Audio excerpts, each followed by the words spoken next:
Boxing. It's a sport everyone knows, from brutal knockouts to beautiful displays of head movement. It's considered an art by some and thoughtless violence by others. Boxing is also known for its rampant corruption and ridiculous amounts of money, and this is orchestrated by the promoters. Promoters do not hold a good image. They are seen as money-hungry businessmen who only want to milk as much money out of their fighters as they can. Now, I'm sure you've heard of the manga Usogui by Toshio. It's a massive manga that's about gamblers and the absurd games the main character gets into to achieve his goal, and the amazing art that accommodates it. Toshio is also known for Batok, a fighting manga about capoeira. What does boxing have to do with this author? Well, in today's video, I'll be talking about Sako's next manga. Genikasuri is a manga about boxing and follows the main character who wants to rise up the boxing world as a promoter. In this video, I'll be covering the story, mainly the first chapter and some of the later parts of the story. Then I'll talk more about the two main characters' roles in the manga, and after, I will finish by talking about the art. So once again, click off now if you don't want to be spoiled, but if you've already read this manga or don't mind spoilers, then please enjoy the video.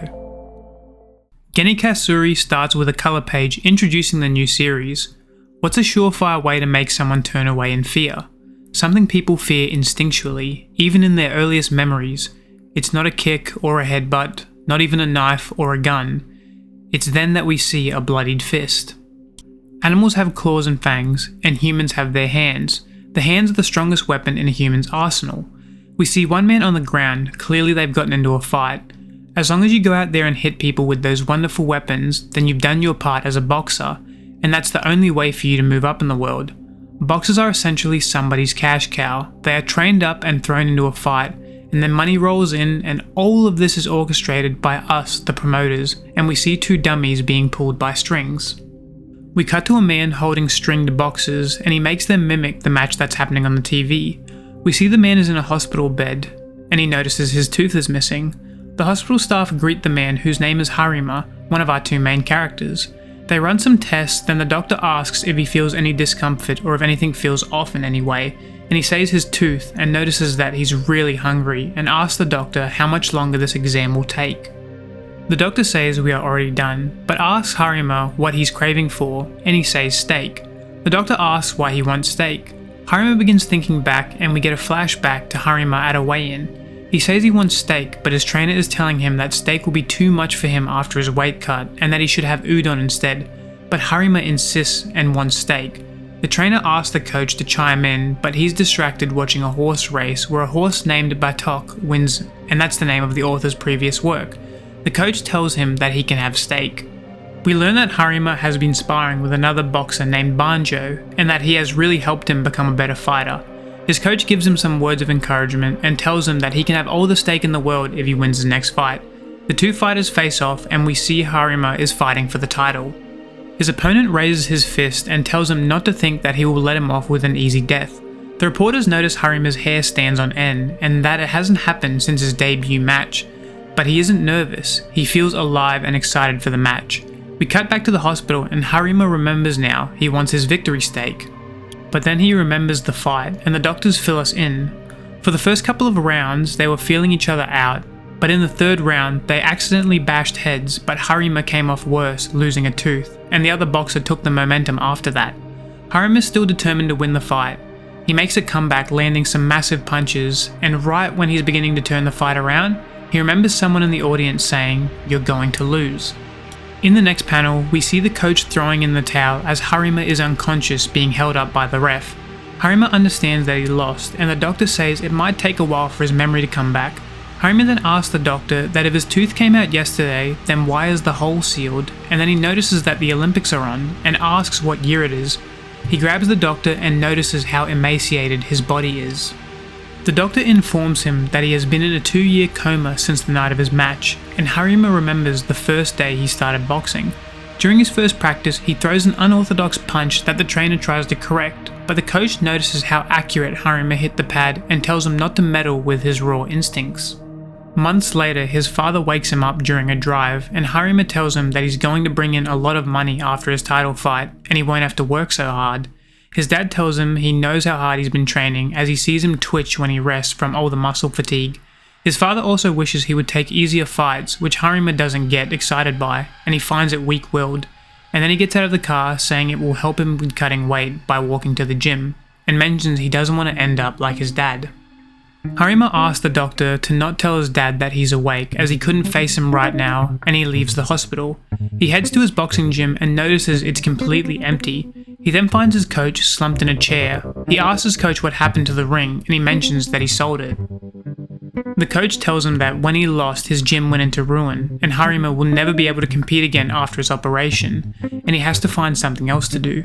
He remembers a boxer named Banjo Dai, who he wanted to be like, and they actually sparred before. They were one-sided beatdowns, and Harima felt that he had no chance to beat him. Harima looks on the TV and notices a familiar face. It's the man who told him he was going to lose. He remembers the man warning him that he could even die, and he should avoid this match. Harima finds his social media, and he's a journalist. He sends him a DM. They meet up at a restaurant, and the man is shocked and relieved at Harima's recovery. Harima then asks why he said he'd lose before his fight. The man says that Harima must still be recovering his memories, and that there's too much to get into, and asks if he's been back to his old gym. Harima says yes, and that he still needs to meet with his father. The journalist gets a solemn expression on his face. Half a year after his fight, his father was in an accident, and he died. Harima confronts his coach and asks what happened to the money from his title fight. He says he gave it to his dad to pay the medical bills, but that's not true, as the Boxing Federation should have been covering it. The journalist tells Harima that the coach sold him out. On the night of the fight, he asks if he heard of a fighter called Hugo Ramirez. He's a world champ with an unorthodox style that's destroying every boxer he faces. Banjo Dai, the Japanese boxer from earlier, wants to beat Hugo Ramirez, who fights similarly to Harima. They were paying the Yonder gym 100,000 yen per spar when the usual amount is 5,000, and the gambling addict who ran Yonder gym couldn't pass that up. Banjo Dai is also 2 weight classes heavier than Harima, so he was essentially sacrificed so that Banjo Dai will have a better chance at beating Ramirez, and Harima at the time of this talk knew his boxing life was nearly over from the damage he got from those spars. The journalist says that's just the tip of the iceberg, and all sorts of things are done by corrupt promoters, and Harima would be seen as nothing more than a faulty product by them. Harima confronts his coach in a rage and says he staked his life on boxing and wishes he didn't throw in the towel. Harima wishes his coach just let him die in the ring. They continue arguing, and we see Harima getting taken off in a stretcher after he lost. He remembers thinking back in disgust on how he and other boxers are used. He holds his hands up, dazed, but says he's going to get them all. Harima's memories return, and he remembers thinking that as soon as he wakes up, he's going to make all these scum suckers dance in the palm of his hands. Harima tells the coach he's going to borrow him and his promoter's license. The coach argues, saying that with the state of the gym, he won't be able to do anything. They continue arguing, with the coach saying that some big hit sensation isn't going to fall into their laps when they hear the Olympic award ceremony playing on TV, and there's some commotion going on. A Japanese boxer named Hanabi is burning the Japanese flag during the award ceremony. He yells that this isn't what I want as he rips the flag in two. Harima's hair begins to prickle with excitement as he says he feels so alive. That was the end of the first chapter, and I absolutely loved it. From the backstory of Harima's past to the introduction of Hanabi, I absolutely had to keep reading to find out more. In the next 2 parts, I will be talking about how Harima and Hanabi work in the story and the art, so if you don't want any more spoilers, click off now, but if you don't mind, then let's continue.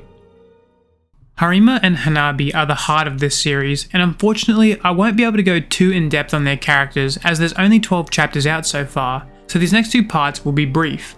After the stunt, he calls out the promoters and fighters in Japan, and after that no promotion will touch him, so that gives Harima a chance to land a superstar, and that's just what he does.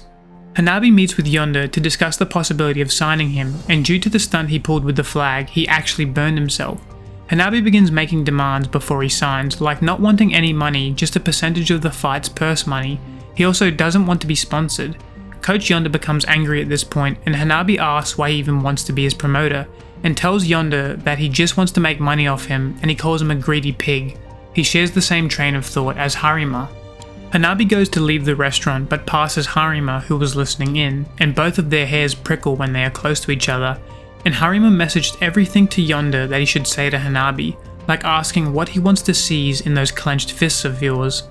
They had to do this because Harima isn't allowed to talk to Hanabi about signing him without a promoter's license. It's illegal.